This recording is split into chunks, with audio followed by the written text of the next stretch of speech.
Hello everyone, ఈ వీడియోలో degree third సెమిస్టర్కి సంబంధించిన ఇంగ్లీష్ సిలబస్లోని ఫస్ట్ ప్రోజ్ లెసన్ అయినటువంటి షైనెస్ మై షీల్డ్ అనే లెసన్ గురించి మనం డిస్కస్ చేస్తున్నాం. ముందుగా షైనెస్ అంటే సిగ్గు లేదా బిడియం అని అర్థం. మరి అలాగే షీల్డ్ అని అంటే కవచము అని అర్థం. సో యుద్ధంలో సైన్యం ధరించేటువంటి ఒక రక్షణ కవచాన్ని మనం షీల్డ్ అని చెప్తాం. మరి ఇక్కడ షైనెస్ మై షీల్డ్ అని ఎవరంటున్నారంటే మోహన్ దాస్ కరమ్చంద్ గాంధీ గారు ఈ మాట అంటున్నారు. ఆయన ఏమంటున్నారంటే నా బిడియమే నా యొక్క రక్షణ కవచము అని చెప్తున్నారు. అలా ఎందుకు చెప్పాల్సి వచ్చింది అనే విషయాన్ని మనం ఈ లెసన్లో తెలుసుకోబోతున్నాం. ముఖ్యంగా షైనెస్ అనేటువంటిది ఏ సందర్భంలో ఇక్కడ వాడారంటే పబ్లిక్ మీటింగ్స్లలో మనకున్నటువంటి గ్యాదరింగ్ని మనం అడ్రస్ చేసే సందర్భంలో వచ్చే బిడియాన్ని షైనెస్గా ఇక్కడ తీసుకోవడం జరిగింది. సో ముఖ్యంగా మనం మీటింగ్లలో పబ్లిక్ని అడ్రస్ చేయాలి అంటే ఖచ్చితంగా సిగ్గుపడుతూ ఉంటాం. సో ఆ షైనెస్ అనేటువంటిది గాంధీ గారికి ఉండేది. సో మరి గాంధీ గారు తనకున్నటువంటి ఆ బిడియాన్ని ఆయన ఏ విధంగా ఆయన యొక్క రక్షణ కవచంగా చెప్పుకున్నారో మనం చూద్దాం. ముందుగా గాంధీ గారి గురించి కొన్ని విషయాలు తెలుసుకుందాం. So Gandhiji was the prominent leader of the Indian independence movement in British ruled India. So మరి ఈయన ఒక ముఖ్య పాత్ర పోషించారనమాట. మనకు భారతదేశానికి స్వాతంత్రాన్ని తీసుకొచ్చే సందర్భంలో ఆయన చాలా ముఖ్య పాత్ర పోషించారు. అలాగే he is also called Bapu in India. మనము బాపు అని కూడా పిలుచుకుంటాం భారతదేశంలో. అని he is unofficially called the father of nation. అలాగే మనం గాంధీ గారిని జాతిపిత అని కూడా అభివర్ణిస్తూ ఉంటాం. మరి the present lesson shyness my shield has been taken from M.K. Gandhi's autobiography My Experiments with Truth. మరి గాంధీ గారు తన స్వీయ చరిత్రను ఆయన రాసుకోవడం జరిగింది. దాని పేరే my experiments with truth. So ఈ స్వీయ చరిత్రలో నుంచి షైనెస్ మై షీల్డ్ అనే అంశాన్ని మనం తీసుకోవడం జరిగింది. So in this lesson Gandhiji tries to tell us how his shyness had turned out to be shield. మరి ఈ అంశంలో గాంధీ గారు చెప్తున్నారనమాట. సో ఈ లెసన్లో తనకున్నటువంటి ఆ బిడియము ఏ విధంగా తన యొక్క రక్షణ కవచంగా అతను మార్చుకున్నారో మనకు చెప్పబోతున్నారనమాట. Gandhiji describes 5 instances of his shyness in this essay. Gandhi గారు దాదాపు 5 సందర్భాలు తీసుకున్నారనమాట. 5 సందర్భాల్లో తనకున్నటువంటి ఆ బిడియం ఏదైతే ఉందో అది ఏ విధంగా ఆయనకు ఇబ్బందికరంగా మారింది, అలాగే ఏ విధంగా తర్వాత ఆయన దాన్ని రక్షణ కవచంగా భావించారు అనే అంశాన్ని మనకి ఇక్కడ చెప్పబోతున్నారనమాట. ఇప్పుడు మనం మొదటి సందర్భాన్ని చూద్దాం. Instance 1. Gandhiji was elected to the executive committee of the vegetarian society. Gandhiji గారు ఇంగ్లాండ్లో లా చదివే రోజుల్లో ఆయన యొక్క వెజిటేరియన్ సొసైటీలో కమిటీ మెంబర్గా సెలెక్ట్ అయ్యారనమాట. And made it a point to attend every one its meetings. ఇక్కడ ఏంటంటే గాంధీ గారు ఆ వెజిటేరియన్ సొసైటీలో భాగంగా కొన్ని మీటింగ్స్ అటెండ్ అవ్వాల్సి వచ్చేదనమాట. అయితే ఆ మీటింగ్లో కొన్ని సందర్భాల్లో ఆయన మాట్లాడాల్సిన అవసరం వస్తూ ఉండేదన్నమాట. But he always felt tongue tied. ఇక్కడ ఏంటంటే ఎప్పుడు అవసరం వచ్చినా కూడా, అంటే గాంధీ గారు మాట్లాడేటువంటి అవకాశం వచ్చినప్పుడల్లా ఆయన స్పీచ్లెస్గా మారిపోయేవాడు అనమాట. అంటే నోరు మెదపలేకపోయేవారు. కారణం ఏంటంటే ఆయనకున్నటువంటి షైనెస్తో ఆయన తనకున్నటువంటి భావాలను, ఫీలింగ్స్ని ఎక్స్ప్రెస్ చేయలేకపోయేవాడు అనమాట. సో గాంధీ గారితో పాటు అదే వెజిటేరియన్ సొసైటీలో డాక్టర్ ఓల్డ్ ఫీల్డ్ అనేటువంటి ఒక వ్యక్తి కూడా ఉండేవారు. మరి ఈ ఓల్డ్ ఫీల్డ్ గారు గాంధీజీ గారిని ఈ విధంగా చెప్పడం జరిగింది. Doctor Oldfield once said to Gandhi. So Gandhi గారిని ఓల్డ్ ఫీల్డ్ గారు ఒక విషయం చెప్పారనమాట. ఏమన్నారంటే you talk to me quite all right. Gandhi garu మీరు నాతో చాలా చక్కగా మాట్లాడతారండి, but why is it that you never open your lips at a committee meeting. మరి ఎందుకు మీటింగ్ అనేటప్పటికీ సో మీ నోట మాట రాదు, నాతో ఏమో మీరు చక్కగా మాట్లాడతారు, కానీ మీటింగ్ మాత్రం మీరు అసలు నోరే మెదపరు ఏంటి అనే మాట అన్నారంట. అంతటితో ఆగకుండా ఇంకా ఏమన్నారంటే you are a drone. So చూడండి, గాంధీ గారిని ఆయన డ్రోన్ అని అన్నారనమాట. డ్రోన్ అంటే ఏంటంటే a male bee which does no work but can fertilise a queen. So ఈ డ్రోన్ ఏం చేస్తుంది అంటే అతను దానికి ఏమీ పని లేదనమాట, కేవలం ఫర్టిలైజ్ చేయడం తప్ప వేరే పని ఏమీ చేయదు. సో కాబట్టి గాంధీ గారిని అంత మాట అనేసారనమాట, యు ఆర్ ఏ డ్రోన్ అన్నారు. ఇంకా ఏమన్నారంటే ఐ అప్రిషియేటెడ్ ద బ్యాంతర్. అంటే నేను బ్యాంతర్ అంటే ఇక్కడ గుడ్ హ్యూమర్డ్ అని, అంటే నేను చమత్కారంగా మాట్లాడే వాళ్ళని బాగా అప్రిషియేట్ చేస్తాను, గాంధీ గారు మీరు డ్రోన్తో సమానము అని ఆ విధంగా గాంధీ గారిని అభివర్ణించడం జరిగిందనమాట ఈ డాక్టర్ ఓల్డ్ఫీల్డ్ గారు. మొదటి సందర్భంలో తన బిడియం వల్ల మీటింగ్లో మాట్లాడలేక తన యొక్క నిస్సహాయతను చాటుకున్నారనమాట. మరి రెండో సందర్భం ఏంటో చూద్దాం. Instance 2. The committee decided to call for a motion to remove doctor Allinson due to his anti political views. So ఇక్కడ రెండో సందర్భం ఏంటంటే ఈ కమిటీ, ఈ వెజిటేరియన్ సొసైటీ ఏవైతే ఉందో కమిటీ, ఆ కమిటీ డాక్టర్ అల్లిన్సన్ గారిని, అంటే ఈయనను డాక్టర్ అల్లిన్సన్ గారిని రిమూవ్ చేయాలి అనేటువంటి ఒక ఉద్దేశంతో వాళ్ళు ఉన్నారనమాట. సో కారణం ఏంటంటే due to his anti puritanical views. So anti puritanical views అనేది ఏంటంటే ఇక్కడ చూడండి, మిస్టర్ హిల్స్ ఉన్నారు కదా, ఈ మిస్టర్ హిల్స్ అనేటువంటి వ్యక్తి ఈ వెజిటేరియన్ సొసైటీకి ప్రెసిడెంట్గా ఉన్నారనమాట. చూడండి, the president of the society, proprietor of the Thames iron works, A Puritan. So ఈ సొసైటీలో ఒక ప్రెసిడెంట్గా ఉన్నటువంటి మిస్టర్ హిల్స్ గారు ప్యూరిటన్గా ఉన్నారనమాట. సో ప్యూరిటన్ అంటే ఏంటంటే సో ఒక క్రైస్తవ మతస్థుడు అనమాట, అంటే హూ ఫాలోస్ బైబిల్ స్ట్రిక్ట్లీ, అంటే బైబిల్ వాళ్ళ మత గ్రంథమైనటువంటి బైబిల్ని స్ట్రిక్ట్గా ఫాలో అవుతూ ఉంటారనమాట. సో ఈయన యొక్క భావాలకు వ్యతిరేకంగా ఉన్నాయంట డాక్టర్ అల్లిన్సన్ భావాలు. సో ఈయన చూడండి, he was an advocate of the new birth control movement. So ఇక్కడ ఏంటంటే న్యూ బర్త్ కంట్రోల్ మూమెంట్ని డాక్టర్ అల్లిన్సన్ సపోర్ట్ చేసేవాళ్ళు. వాస్తవానికి ఏంటంటే ఇది ఒక వ్యక్తిగత విషయం అనమాట, డాక్టర్ అల్లిన్సన్కి సంబంధించింది. సో ఇదేంటంటే జనాభా నియంత్రణ అనేటువంటిది డాక్టర్ అల్లిన్సన్ సపోర్ట్ చేసేవంటి వాళ్ళు. కానీ ఈ జనాభా నియంత్రణ అనేటువంటిది ప్యూరిటనిజంకి అగైనెస్ట్గా ఉంటుందన్నమాట. సో బైబిల్లో ఏం చెప్తారు అంటే జనాభాని కట్టడి చేయకూడదు, అది జన వృద్ధి జరగాలి అని బైబిల్ చెప్తే దానికి అగైనెస్ట్గా ఆయన చేస్తూ ఉంటారు. మరి ఈయన భావాలు నచ్చకపోవడంతో మిస్టర్ హిల్స్ గారు ఈ అలియన్సన్ని సొసైటీ నుంచి రిమూవ్ చేయాలి అని కాల్ ఫర్ చేస్తారనమాట. అది మరి గాంధీజీ గారికి నచ్చదనమాట. కారణం ఏంటంటే సో డాక్టర్ అల్లిన్సన్ గారి యొక్క వ్యక్తిగత విషయం, అది సొసైటీకి సంబంధం లేదు. కానీ మిస్టర్ హిల్స్ స్వతహాగా ప్యూరిటన్ కావడం వల్ల, పైగా ఆయన ప్రెసిడెంట్ కావడం వల్ల, ఎందుకంటే ఫైనాన్షియల్ అసిస్టెన్స్ అంతా కూడా ఈయన ఇస్తూ ఉంటారనమాట ఈ వెజిటేరియన్ సొసైటీకి. సో దానివల్ల ఏంటంటే అల్లిన్సన్ ఈ యొక్క బర్త్ కంట్రోల్ మూమెంట్కి ఇచ్చేటువంటి ఈ సపోర్ట్ ఆయనకు నచ్చకపోవడంతో ఆయన్ని రిమూవ్ చేసేయడం జరుగుతుందన్నమాట. So Gandhiji did not have courage to speak in supporting doctor Allinson views, therefore he resigned from the committee. చూడండి, రెండో సందర్భంలో గాంధీ గారు డాక్టర్ అల్లిన్సన్కి సపోర్ట్ చేయాలనుకుంటున్నారు. సో ఇదేంటండి హిల్స్ గారు, అది న్యాయం కాదు కదా, అది ఆయన వ్యక్తిగత విషయము, ఈయన ఒక వెజిటేరియన్గా ఉన్నారు కాబట్టి వెజిటేరియన్స్ అందరికి కూడా రైట్ ఉంటుంది కమిటీలో కంటిన్యూ అవ్వడం కోసం, బట్ మీరు ఎలా అల్లిన్సన్ని రిమూవ్ చేస్తారు అని అడగాలనుకున్నారు. కానీ సో ఆ షైనెస్ అనేది ఒకటి ఉంది కదా గాంధీ గారికి, ఆ షైనెస్ వల్ల ఆయన ఏమి మాట్లాడలేకపోయారు. కాకపోతే తనకే నచ్చలేదన్నమాట. సో ఏంటి, ఈ విధంగా అల్లిన్సన్ని కమిటీ నుంచి రిమూవ్ చేయడం అంటే నచ్చకపోవడంతో సో నేను మాట్లాడలేకపోయాను, కాబట్టి నా అసమర్థతను చాటుకుంటూ నేను ఈ కమిటీకి నేను రిజైన్ చేస్తున్నాను అని చెప్పి, సో సెకండ్ ఇన్స్టెన్స్లో కూడా ఆయన మాట్లాడలేకపోవడం వల్ల సో నేను ఇంకా కమిటీలో కొనసాగలేను, కారణం ఏంటంటే మీటింగ్లో మాట్లాడలేని నాకు కమిటీలో కొనసాగే అర్హత లేదు అనే భావనతో గాంధీ గారు ఆ కమిటీ నుంచి పూర్తిగా వైదొలుగుతారు అనమాట. సో ఇది సెకండ్ ఇన్స్టెన్స్. ఇప్పుడు మూడో సందర్భం చూద్దాం. Once Gandhiji went to Ventnor with Shriyut మజ్ముదార్.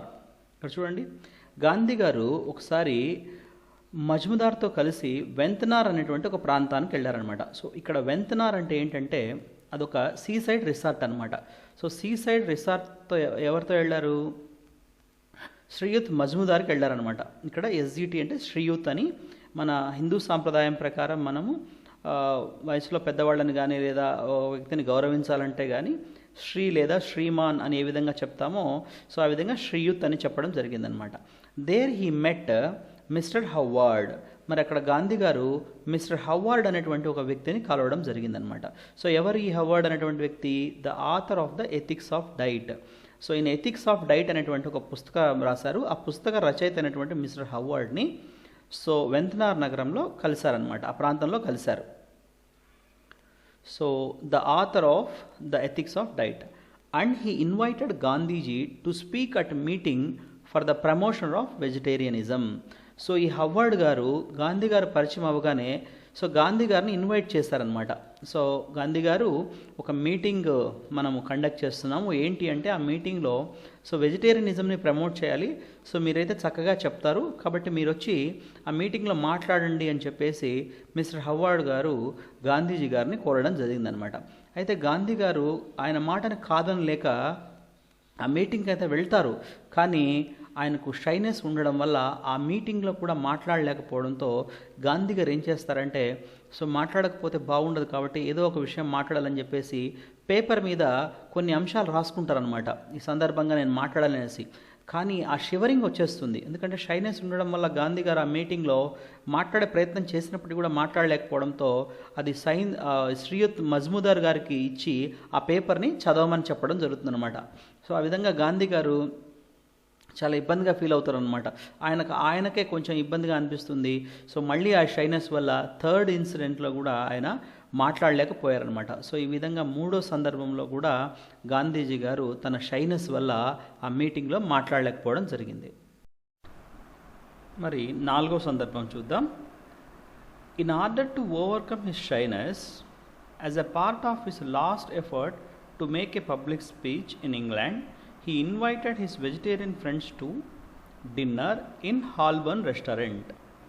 So మరి ఈయన ఒక చివరి ప్రయత్నం చేయాలనుకున్నారనమాట. సో చివరి ప్రయత్నంగా మరి షైనెస్ని ఓవర్కమ్ చేశానో లేదో ఒకసారి చూసుకుందాము అనేసి ఈయన ఏం చేశారంటే సో ఇంగ్లాండ్ నుంచి ఇంకా వెళ్ళిపోతూ సో వాళ్ళ ఫ్రెండ్స్కి డిన్నర్ ఇద్దామని చెప్పేసి వాళ్ళందరినీ కూడా ఇన్వైట్ చేశారనమాట. హాల్బర్న్ రెస్టారెంట్కి ఇన్వైట్ చేశారు. At the time when his turn came to speak, he thought of making humorous speech, taking the anecdote of Addison made in speech in the House of Commons.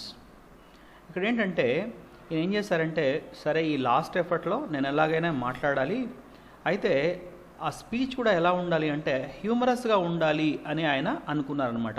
So అందుకోసం ఆయన ఏం చేశారంటే so అడిన్సన్ అనేటువంటి ఒక వ్యక్తి, house of కామన్స్కి చెందినటువంటి అడిన్సన్ ఒక మేడన్ speech అంటే తన మొట్టమొదటి ప్రసంగాన్ని ఇచ్చినటువంటి ఒక విధానాన్ని ఆయన ఒక అనెక్డోట్గా తీసుకొని చెప్పాలనుకున్నారనమాట.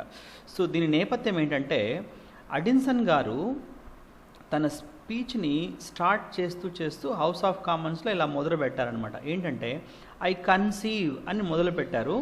అయితే ముందుకు వెళ్ళలేక ఐ కన్సీవ్ అని థ్రైస్ అంటే 3 సార్లు అదే విషయాన్ని అంటారు. అందులో ఉన్నటువంటి ఒక వ్యాగ్ అంటే ఒక తుంటరు ఏం చేస్తారంటే లేచి అడిన్సన్ని సో అడిన్సన్ కన్సీవ్డ్ థ్రైస్ అని అనేస్తారనమాట. సో దాంతో సభ అంతా కూడా నవ్వేస్తారు.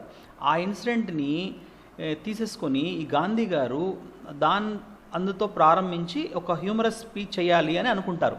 సో కానీ హీ కుడంట్. చూసారా, ఆయన ఏమో అనుకున్నారు ఏంటి, నేను లాస్ట్ ఎఫర్ట్గా ఒక ప్రయత్నం అయితే చేస్తాను, సో 3 సందర్భాల్లో ఫెయిల్యూర్ అయ్యాను స్పీచ్ ఇవ్వడంలో, అట్లీస్ట్ ఈ సందర్భంలో అయినా సరే నేను చక్కగా స్పీచ్ ఇవ్వడంతో పాటు అది కూడాను హ్యూమరస్గా ఉండేట్టు చూస్తాను అని చెప్పేసి అడిన్సన్ మేడిన్ స్పీచ్ని తీసుకొని చెప్పాలనుకున్నారు, కానీ చెప్పలేకపోయారు. He said abruptly. సో అలా చెప్పకపోగా అబ్రప్ట్లీ అంటే చాలా సడన్గా ఒక మాట చెప్పేశారనమాట. ఏమన్నారంటే ఆ లేచి నిల్చున్న వ్యక్తి, స్పీచ్ ఇవ్వాలి అనుకున్నటువంటి వ్యక్తి ఇలా అంటున్నారు, I thank you gentlemen for having kindly responded to my invitation and sat down. So సింపుల్గా లేచి ఇంకా వేరే ఏమీ మాట్లాడకుండా సో షివరింగ్ వస్తుందన్నమాట ఆయనకి. షైనెస్ ఉంది కదా. I thank you gentlemen for having kindly responded to my invitation. So మీరందరూ ఈ సభకు వచ్చినందుకు ధన్యవాదాలు మిత్రులారా అని చెప్పేసి అందరినీ కూడా అలా సంబోధించేసి అలా కూర్చుండిపోయారనమాట. So he had to make himself ridiculous. So ఈసారి కూడాను ఈ ప్రయత్నంలో కూడాను విఫలం చెందారనమాట. సో 4వ సందర్భంలో కూడా గాంధీజీ గారు తన షైనెస్ వల్ల సో స్పీచ్ ఇవ్వాలనుకున్నా కూడాను సో ఇవ్వలేకపోయారు. చూడండి, సో ఈ డిన్నర్లో ఇలా కూర్చున్నారు, గాంధీ గారు మాట్లాడే ప్రయత్నం చేస్తున్నారు, బట్ హీ కుడంట్ అనమాట. సో ఇది 4th ఇన్సిడెంట్. చివరి సందర్భం కూడా చూసేద్దాం. Finally Gandhiji admits that his constitutional shyness has been no disadvantage. Instead, it has been all to his advantage. మరి గాంధీ గారు ఇక్కడ ఏం చెప్తున్నారు అంటే, నాకున్నటువంటి ఈ constitutional shyness. So constitutional shyness అంటే ఏంటంటే న్యాచురల్గా లభించినటువంటి షైనెస్, స్వతహాగా నాకు జన్మతః వచ్చేసింది. అటువంటి షైనెస్ వల్ల నాకు ఎటువంటి డిసడ్వాంటేజ్ లేదు. సో దానికి బదులుగా నాకు అడ్వాంటేజే ఉంది. సో అంటే ఆయన ఏమంటున్నాడు అంటే ఇక్కడ డిసడ్వాంటేజ్ కాదు, నష్టం కాదు, నాకు లాభమే జరిగింది దానివల్ల అంటున్నారు అనమాట. అది ఎలా చెప్తున్నారంటే ఆయన, his hesitancy in speech which was once annoyance was then a pleasure as it had taught him the economy of words. ఆయన ఏమంటున్నారు అంటే, నాకు చాలా సందర్భాల్లో మాట్లాడేటువంటి అవకాశం వచ్చినప్పటికీ కూడా నేను చాలా సందేహించేవాడిని. ఏమని, నేను మాట్లాడాలా వద్దా, సో ఏంటి నేను మాట్లాడలేకపోతున్నాను అని చాలా చిరాకు అనిపించేది అనమాట ఒక సందర్భంలో. కానీ ఇప్పుడు ఆయనకి ఏమనిపిస్తుందంటే చాలా ఆనందంగా అనిపిస్తుంది. అంటే హీ ఫీల్స్ ప్లెజర్. సో ఇంకా ఏం చెప్తున్నారంటే, it had taught him the economy of words. So ఆయన ఏమంటున్నారంటే, నాకు అది మాటల్ని ఏ విధంగా పొదుపుగా వాడాలో నాకు ఈ షైనెస్ నాకు నేర్పించింది అని చెప్తున్నారు. అంటే మాటలు పొదుపుగా వాడడం అంటే ఏంటి? సో ఇప్పుడు మనం అంటూ ఉంటాం కదా, సో అదుపు అదుపు మాట పొదుపు అంటే, ఒకసారి మన నోట్లో నుంచి ఏదైనా ఒక మాట వచ్చింది అంటే వెనక్కి తీసుకోలేం. సో దానివల్ల కొంతమంది బాధపడి కూడా పోతూ ఉంటారనమాట. అలా బాధపడినప్పుడు మనం తిరిగి వాళ్ళకి సారీ చెప్పినా కూడా ఆ మాట అయితే వాళ్ళ మైండ్లో మాత్రము అలా నడుస్తూ ఉంటుందన్నమాట. అందుకోసమే గాంధీ గారు ఏమంటున్నారు అంటే, సో మాటలు పొదుపుగా ఎలా వాడాలో ఈ షైనెస్ నాకు నేర్పించింది అని చెప్తున్నారనమాట. He had naturally formed that habit of restraining his thoughts and thus he had been spared many a mishap and waste of time. చూడండి ఎంత చక్కగా చెప్తున్నారు. He had naturally formed the habit of restraining his thoughts and thus he had been spared many a mishap and waste of time. ఆయన ఏమంటున్నారంటే, నేను చాలా సందర్భాల్లో నాకు ఎన్నో భావనలు ఉండేటువంటివి బయటికి వ్యక్తపరచాలని, కానీ వాటన్నిటినీ కూడా నేను కంట్రోల్ చేసుకునేవాడిని, చాలా రిస్ట్రైన్ చేసుకునేవాడిని. అంటే నాలోనే ఉంచేసుకునేవాడిని. అలా చేయడం వల్ల నేను ఎంతోమందిని హర్ట్ చేయకుండా ఉండిపోయాను. సో మంచే జరిగింది. చాలా సమస్యలు తలెత్తాయి మనం అనవసరంగా మాట్లాడితే. సో సమయం కూడా వృధా అవుతుంది. నా విషయంలో అలా ఎప్పుడూ జరగలేదు కాబట్టి నేను చాలా సంతోషాన్ని వ్యక్తం చేస్తున్నాను. సో ఈ విధంగా నా యొక్క షైనెస్ నాకు సహాయమే చేసింది కానీ ఎప్పుడు కూడా కీడు చేయలేదు, మేలు చేసింది కానీ కీడు చేయలేదు అని చెప్పి గాంధీజీ గారు భావిస్తున్నారు. So Gandhiji concludes that his shyness has been in reality his shield and buckler. చూడండి, నిజానికి వాస్తవంలో నేను చెప్పినట్లయితే ఈ షైనెస్ అనేటువంటిది నాకు డిసడ్వాంటేజ్ కాదు, అది నాకు కీడు చేయలేదు, మేలే చేసింది. ఏ విధంగా అంటే ఒక రక్షక కవచంగా, అలాగే ఒక బక్లర్ అంటే ఇక్కడ శిరస్త్రాణము అంటే హెల్మెట్ అనమాట.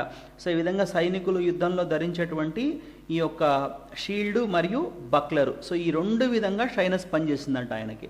సో ఆయన ఏమంటున్నారంటే, so shyness my shield and buckler. So అది నాకు రక్షక కవచమే కాకుండా శిరస్త్రాణంగా కూడా నిలిచింది అని చెప్తున్నారు.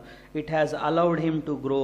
సో గాంధీ ఏమంటున్నారంటే, నా జీవితంలో ఎంతో ఎత్తుకు ఎదగడానికి నాకు ఈ షైనెస్సే సహకరించింది. It has helped him in his discernment of truth. అలాగే సత్యాన్వేషణలో వివేచనతో వాస్తవం ఏంటో కనుగొనేదానికి కూడా నాకు ఈ యొక్క షైనెస్ అనేటువంటిది నాకు లభించింది అని చెప్పేసి గాంధీజీ గారు చెప్తున్నారన్నమాట. సో ఈ విధంగా గాంధీజీ గారు తనకున్నటువంటి బిడియాన్ని ఏ విధంగా తనకు షీల్డ్గా మారింది, బక్లర్ మారింది అనేటువంటి అంశాన్ని మనకు చక్కగా వివరించారనమాట. సో ఈ వీడియో మీకు నచ్చినట్లయితే లైక్ చేయండి, కమెంట్ చేయండి మరియు నా ఈ ఛానల్ని సబ్స్క్రైబ్ చేయండి. Thank you very much.